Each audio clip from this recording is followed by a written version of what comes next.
Hoje eu vou ler um texto, o texto do dia, que fica em João, capítulo 2, verso de 1 a 11, ou a 12. Você que talvez seja mais familiarizado aqui com a Bíblia, você já deve estar sabendo do que eu vou falar. Não? Tem a foto aí? Adivinhe. Olha, gente, escutem essa profecia. Foi Jesus quem disse: quem trouxer um copo d'água para um dos meus pequeninos, não perderá o seu galardão. Está garantido, hein?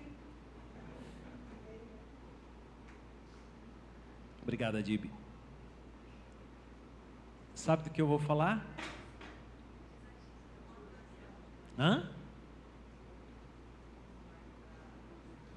O primeiro milagre de Jesus, qual foi? Transformação da água em vinho. Eu fiz o casamento uma vez, não de vocês, Thaís e Rodrigo, não foi de vocês não, mas uma pessoa, e eu usei esse texto, né, das bodas de Caná, e veio um senhor e falou assim: cara, cada vez mais eu me apaixono por Jesus, agora eu sei de onde vem a minha paixão, ele transformou água em vinho, eu adoro vinho.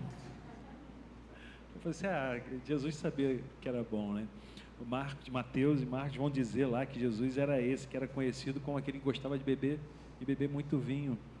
O vinho tem uma simbologia, eu já vou falar para vocês. Vou ler aqui o texto, então, João 2, de 1 a 12, nessa versão aqui, dessa Bíblia que está perto de você, tá? Se você abrir numa outra versão, não tem problema, vai estar um pouco diferente. Essa versão ela é mais contemporânea e fala um pouco mais a linguagem da gente aqui hoje. Diz assim, o título é interessante aqui, né? Da água para o vinho. Já começa por aí. Passados 3 dias, houve uma festa de casamento na cidade de Caná, na Galileia. A mãe de Jesus estava lá. Maria, lógico. Jesus e seus discípulos também foram convidados. Quando o vinho estava quase no fim, a mãe de Jesus comentou com ele: o vinho está acabando. Jesus respondeu: e isso é da nossa conta, mãe? Em outras versões o que tenho, calma, mulher, ainda não chegou minha hora. Isso é da nossa conta, mãe? Minha hora não chegou ainda, não me apresse. Mesmo assim, ela orientou os empregados: façam exatamente o que ele disser. Havia ali 6 grandes potes de pedra, usados pelos judeus para lavagem em rituais. A capacidade de cada pote era de 80 e 120 litros. Jesus ordenou aos empregados: encham os potes de água. E eles os encheram até a boca, até a borda. Agora, encham suas taças e levem-nas ao mestre de cerimônias, disse Jesus. E eles obedeceram. Quando o mestre de cerimônias provou a água transformada em vinho, ele não sabia o que tinha acontecido, mas os empregados sabiam. Ele disse ao noivo: todas as pessoas que conheço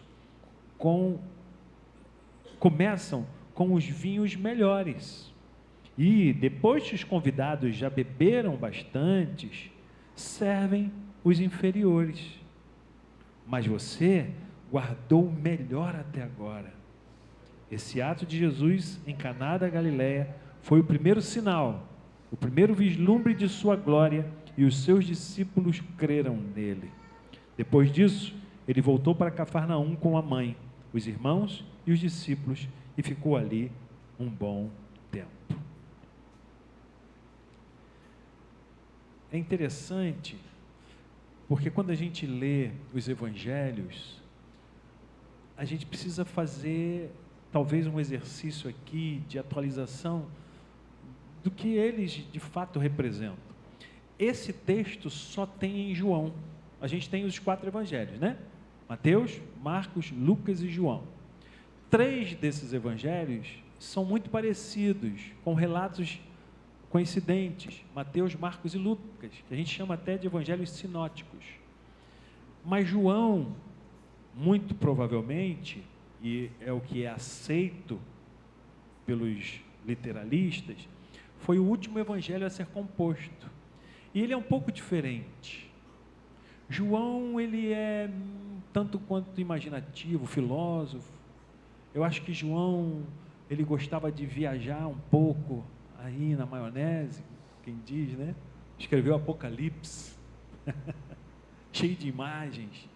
E mais uma vez, João traz aqui muitos símbolos. Já no segundo capítulo, ele vem fortalecendo aquilo que ele anuncia no primeiro capítulo. Jesus é apresentado como aquele que veio da parte de Deus, o fundador de todas as coisas. No princípio era o Verbo estava com Deus, e o Verbo era Deus. Está falando de Jesus. Tudo que foi feito por intermédio dele. Nada do que foi feito sem ele. E aí vem, logo em seguida, depois dessa descrição, e João está falando do sentimento corrente de uma comunidade ali nos primeiros séculos, é isso que se cria nas comunidades novas, cristãs, a igreja primitiva cria nisso. João então depois apresenta o chamado dos discípulos.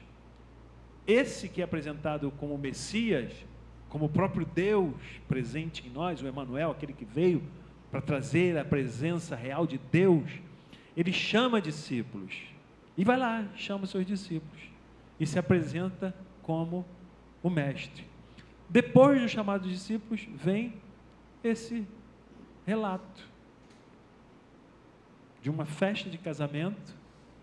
Jesus, sua mãe, seus discípulos estavam lá, falta vinho, Maria vai dizer, acabou o vinho, e ela diz, façam o que o meu filho disser, e vocês vão ficar bem na fita. Fazem isso, tinham lá 6 talhas de pedra, encheram-nas até a boca, ali mais ou menos uns 450, 500 litros de água, que é transformada em vinho. Não só isso, o mestre de cerimônia, como vocês ouviram, estava acostumado a que nas festas se colocasse o vinho melhor primeiro. Por quê? Bebeu, está ainda com ali os sentidos todos, os filtros postos, né? Ainda está cheio de filtro. Esse vinho tem um tanino assim, frutado. Depois de beber um tanto, não tem mais frutado, não tem mais tanino, bebe o que se vier. No caso aqui, não. Quando ele prova o vinho que Jesus transformou, ele tem essa surpresa. Era o melhor vinho. Tudo que Deus faz é muito bom. É o melhor. E aí, conta-se que se distribui isso, os discípulos vêm e creem nele. Alguns detalhes aqui. Os casamentos, eles duravam cerca de 7 dias, às vezes até mais. Então era comum que o dono da festa providenciasse as coisas, fizesse os cálculos. E era muito difícil alguém falhar, tanto que tinha um mestre de cerimônia, chamado de mestre-sala em algumas versões. Não é aquele mestre-sala do carnaval não, né? Porta-bandeira. Era um mestre de cerimônias. Tudo era meticulosamente programado, para não ter erro. Mas, dizem alguns comentaristas que Jesus foi convidado e levou os discípulos, que gostavam de beber muito, por isso acabou o vinho. Acabou o vinho. O vinho tem uma peculiaridade. Ele simbolizava alegria, bênção e amor. Faltar vinho era quase que dizer assim, um mau presságio. Esse casamento já começou, sabe aquela história? Começou mal, pau que nasce torto, nunca se endireita. Eu falei isso aqui uma vez, cantaram a música do Tchan, né? Pau que nasce torto, nunca se direita, a menina que namora, a mãe pega na cabeça, um negócio assim, né? Mas eu só estava citando o ditado.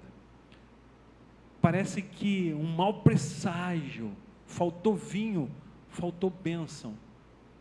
casal não vai ser abençoado. Faltou alegria e não vão ter do que celebrar. Faltou amor, faltou tudo. Jesus então se apresenta, ou Maria apresenta Jesus e diz: calma aí, a gente está aqui, meu filho pode resolver essa situação. E Jesus entra em cena, faz aquilo que ninguém podia fazer. Sabe o que é transformar água em vinho, gente? É transformar a substância de uma coisa que é por natureza em outra. Quem é que pode fazer isso? Alquimia? Laboratório? Não. Ninguém. Nenhuma tecnologia, nenhum laboratório, ninguém é capaz de transformar o que é por natureza substancial em outra coisa. Mas Jesus o faz. Por quê? Só Deus pode fazer. Era um sinal, como disse aqui, os milagres de Jesus em João têm um nome: sinais. São sinais de quê? De que Ele veio nos trazer a certeza de que Deus está presente na nossa vida, porque Ele é a expressão máxima de Deus e do seu amor. Faltou vinho, faltou bênção, alegria, amor, mas Jesus devolve isso. Todos os elementos aqui apontam para a chegada de Jesus como Messias. Lembra? João apresenta o Verbo, que é o próprio Deus, chama os discípulos, e aqui começa a base do seu ministério. É interessante observar que esse é o primeiro milagre de Jesus, e esse milagre, esse sinal, vai servir de base para tudo aquilo que João vai dizer sobre o Mestre. Jesus é esse, que é capaz de tocar a nossa existência e transformá-la. Algumas lições, pelo menos 3, aqui. Olha para essa figura e fica se imaginando nessa história. Quando Jesus fez isso, o que ele estava fazendo? Porque tudo que Jesus fazia era trazer aqui a mensagem do reino, ensinar os seus discípulos, ensinar a nós. Alguns símbolos. O texto diz que 3 dias depois, passados 3 dias do último episódio que Jesus estava ali com seus discípulos, chamando-os, Jesus entra nessa festa. Estavam lá 6 talhas de pedra. O que isso tem a ver? Que significado é esse? O que João, que é cheio de figuras e símbolos, estava dizendo? 3 é o sinal da presença de Deus. O dia da ação de Deus era representado pelo número 3. Isso está em Êxodo, está nos profetas, está aqui no 3º dia, ele ressuscitou. 6 talhas, 6 é um número imperfeito. Essas talhas, diz o texto, serviam para a purificação dos judeus, que se fazia nas refeições, era um ritual. Sabe o que os rituais representavam? Que você estava puro para ter comunhão com Deus. É muito significativo que nesse dia, 3 dias, no 3º dia, Jesus toque nessas 6 talhas para dizer uma coisa. 3º dia, o dia da presença do Eterno chegou. Eu estou aqui. Definitivamente, eu estou aqui. Deus está aqui. As 6 talhas, que eram o símbolo número da imperfeição, significava que os rituais não servem para nos aproximar de Deus. Deus não está preocupado com aquilo que nós somos capazes de fazer ritualmente, querendo nos aproximar dele. Não. Rituais são importantes porque eles são símbolos e apontam para o seu conteúdo. Quando a gente vem aqui, é um ritual que a gente faz. A liturgia é um ritual, mas ela por si só é vazia se a gente não tiver aquilo que Jesus veio fazer ali com os seus discípulos. Dizer que eu estou presente. Não é o ritual que aproxima você de mim, é o seu coração que se abre e me recebe. Isso basta, isso basta. Esse ritual é incompleto. Preceitos, ordenanças, isso tudo é incompleto. O que completa a minha relação, a relação de Deus com a gente, é essa abertura de coração. E Jesus quebra e rompe com esse princípio. Não é por ritual, mas é por coração que se abre para eu entrar. Algumas lições, então, que essa festa de casamento, a ação de Jesus ali com seus discípulos, quer nos mostrar. A primeira, a suficiência humana é limitada. A nossa suficiência é limitada. Tinha um mestre de cerimônia, tinha uma pessoa ali responsável para fazer com que tudo acontecesse com perfeição. Esse mestre tomou todos os cuidados, mas ainda assim, uma coisa faltou, fugiu do seu controle. O vinho, muito provavelmente, foi feito com provisão para sobrar, mas não foi suficiente.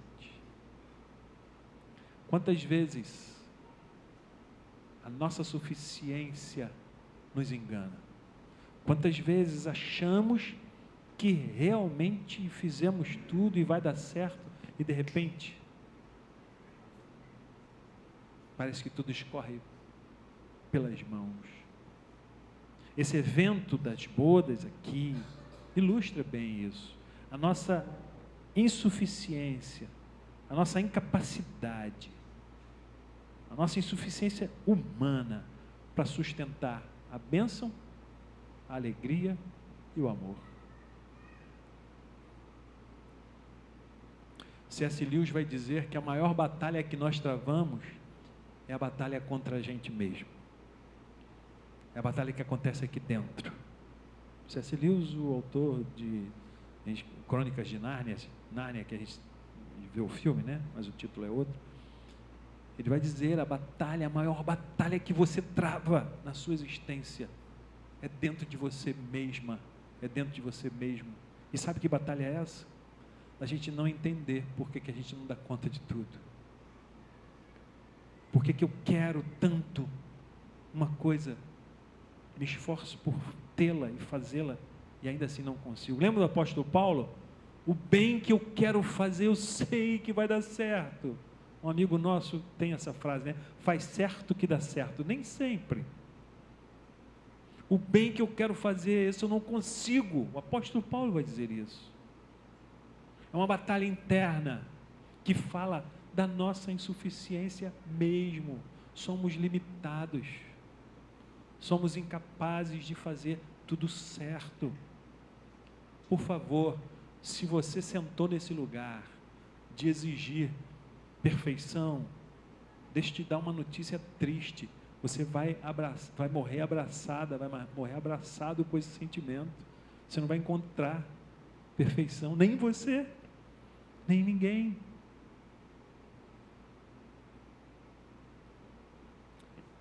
A nossa suficiência é limitada. Mesmo em momentos de celebração, ainda que a gente planeje tudo sozinho, a gente vai fracassar. Primeira lição, se a gente é insuficiente, se a gente é limitado, tem um que não é. Jesus, é um clichê, isso que eu vou dizer. Você já deve ter ouvido isso milhares de vezes, ainda mais se você foi criado na igreja. Jesus foi convidado para a festa. Jesus estava lá. Convide Jesus para a sua festa. Convide Jesus para a sua vida. Chame Ele, porque só Ele pode completar, fazer o ordinário se tornar extraordinário. Primeira lição. Segundo, Se nós somos insuficientes, Jesus é a fonte da plenitude. Jesus é esse que é a fonte da plenitude, portanto, da transformação. Ele transformou a essência de uma coisa em outra. Em contraste com essa nossa insuficiência, Jesus demonstra ser suficiente para transformar o ordinário em extraordinário. Deixe-me repetir essa fala. Ele não apenas resolve o problema do vinho, ele não apenas resolve um problema que se instalou, que ia constranger a todos, ele não apenas resolve um problema pontual, que ninguém vai se lembrar depois, ele traz para aquela realidade, para a família, um outro significado. Há de se ter plenamente a bênção de Deus na sua vida. Há de se ter plenamente a alegria do seu casamento. Há de se ter a presença do que é fundamental para a nossa existência nos nossos relacionamentos: amor. Jesus não estava apenas resolvendo um problema. Jesus estava trazendo sentido, propósito para aquele casamento e para todos os presentes. Estava dizendo: a minha presença pode transformar qualquer realidade. Se você é insuficiente, se você não pode, eu posso. Vocês lembram, certamente vocês não estavam lá, nem eu, mas do relato de Adão e Eva. Eles pecaram. Diz o texto de Gênesis que Deus disse para Adão: você pode comer de tudo. Está vendo aquele morango de 2 quilos? Eu fico imaginando um paraíso assim, né? Devia ter morango de 2 quilos. Pegava assim, comia. Está vendo aquela manga suculenta? Está vendo aquele cajá, como é que é aquela jaca? Você pode comer à vontade, se lambuzar. Eu vou te dar todo dia isso. Pensa a tua fruta, a fruta que você mais gosta. Já imaginou você poder comer a fruta à vontade, que você não vai faltar? Você pode comer à vontade, Adão, dá para sua mulher. Mas tem uma árvore ali, não chega perto dela não. Porque no dia que vocês comerem daquele fruto, vocês vão morrer. Adivinha o que aconteceu? Morango de 2 quilos, estou acostumado, como isso toda hora. Essa jaca, eu estou até enjoado do cheiro. Tum.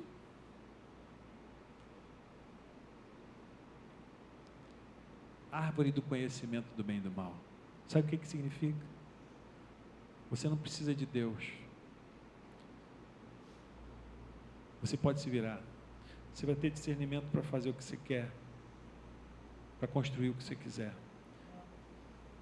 Você vai se tornar igual a Deus. Você vai se tornar Deus. Então você não precisa de Deus.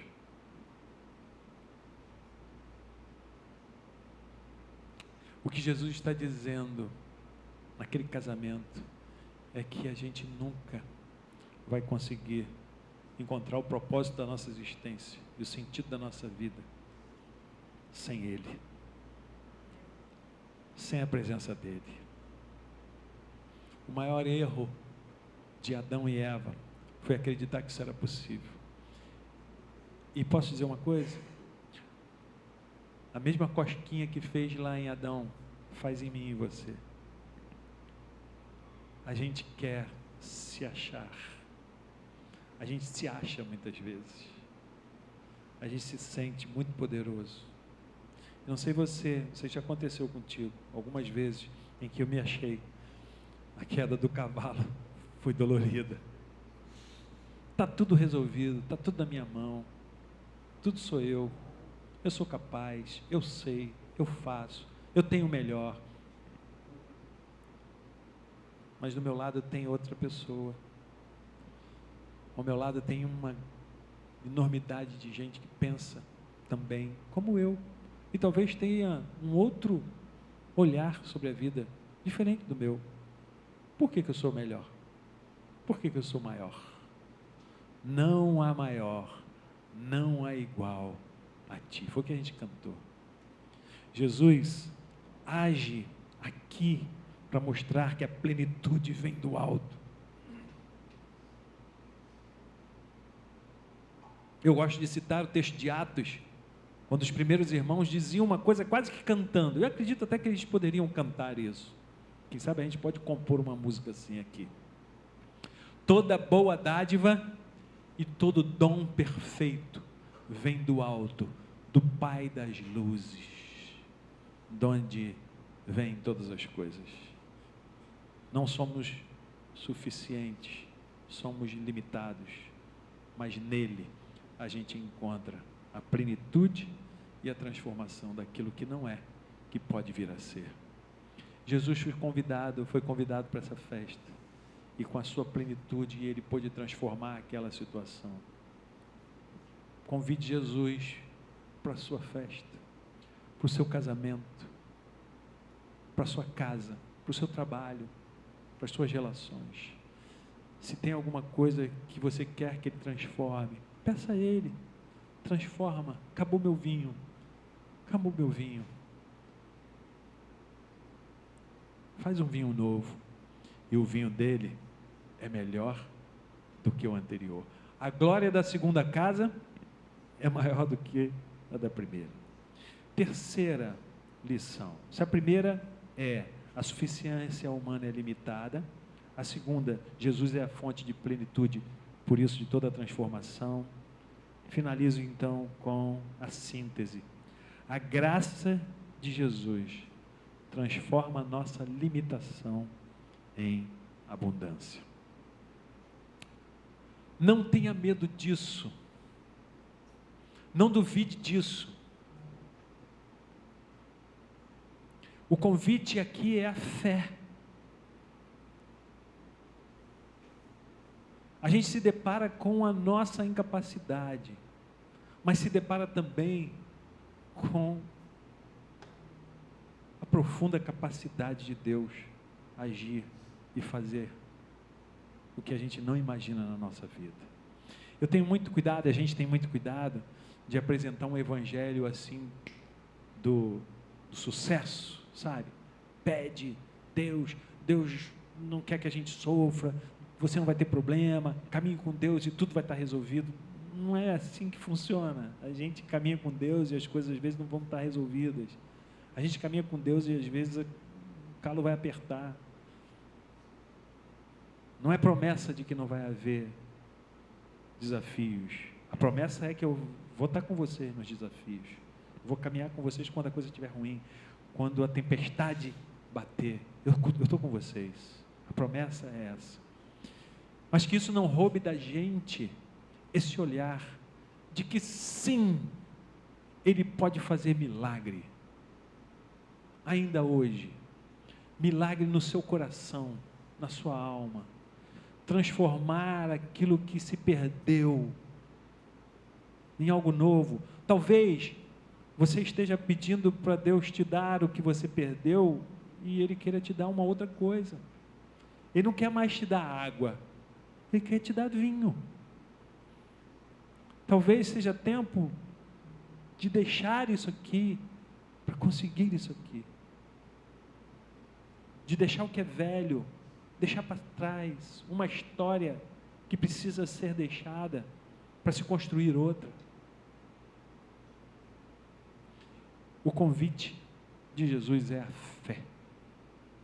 Paulo diz que quando sou fraco é que eu sou forte. Quando eu entrego a Ele aquilo que eu perdi é que eu ganho. Quando eu dou para Ele dizendo eu não posso, aí é que eu posso. Vou citar mais uma vez a Madre Teresa d'Ávila, aliás, Santa Teresa d'Ávila, ensina a Madre Teresa de Calcutá. Só Deus é o bastante. Só Deus é o bastante. Não te turbe. Não tenha medo. Entrega para Ele. Entrega o teu caminho ao Senhor, confia nele e o mais Ele fará. Hoje o Evangelho nos convida a entregar as nossas limitações nas mãos daquele que é ilimitado em graça, em misericórdia, em poder, em favor. Transformar as nossas limitações em algo que Ele quer transformar, para a nossa alegria, para o nosso prazer, para que Ele se alegre em ver que nós estamos vivendo a vida abundante que Ele veio para nos dar. Será que você podia fechar os seus olhos um pouco?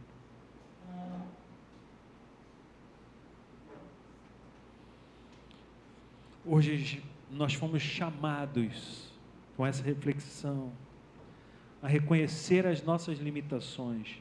Eu e você somos limitados, mas fomos chamados para confiar na suficiência que Jesus nos apresentou, e não somente o convite para crer ou saber com a cabeça.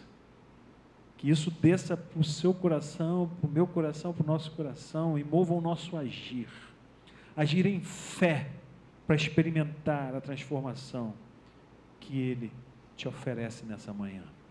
Hoje eu e você viemos aqui, e Deus está nos oferecendo essa oportunidade de transformar algo na nossa vida. Eu quero convidar você, de alguma maneira, recebe essa palavra e fica aí remoendo e trazendo, e vem à memória alguma coisa que você quer reconstruir, refazer, que seja transformado. Eu quero convidar você a orar nessa hora e pedir a Deus mesmo, assim como fez naquela festa, que o seu vinho novo apareça, que a água seja transformada em vinho na sua vida, que Deus renove as bênçãos em você mesma, em você mesmo, na sua família, onde quer que você esteja. Deus devolva a alegria do seu coração, isso queime no seu peito e faça você se alegrar, que o amor renasça, ou se multiplique, transborde na sua vida, nas suas relações.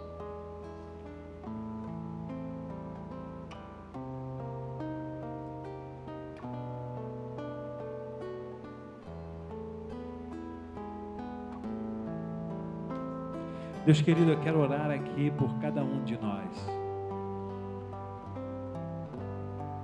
Que a Tua voz continue ecoando no nosso coração.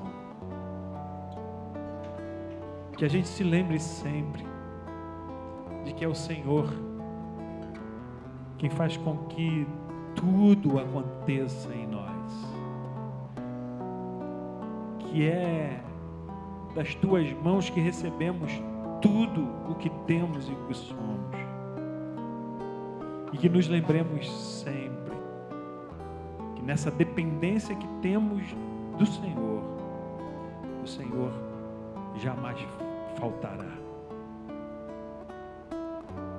Te entregamos o nosso coração, te entregamos a nossa alma, te entregamos as nossas mãos aqui, como que vazias, para receber de Ti aquilo que precisamos para prosseguir na nossa jornada. Visita cada um aqui nesta manhã. Visita cada pessoa que entrou daquele portão para cá, cada um que está nos vendo agora nessa transmissão. Visita-nos e age em nós. Eu não sei o que vai no coração, na alma de cada um, mas o Senhor nos conhece. O Senhor sabe o que a gente é. Foi o Senhor quem nos fez. Completa em cada um de nós a tua obra. Deus querido, te entregamos as nossas insuficiências, para que o Senhor nos dê plenitude, para que o Senhor nos complete. Te entregamos a nossa vida, para que o Senhor continue transformando águas em vinhos bons, os melhores na nossa existência. Te entregamos isso, em nome de Jesus. Amém. Amém. Amém, irmã. Amém, irmão.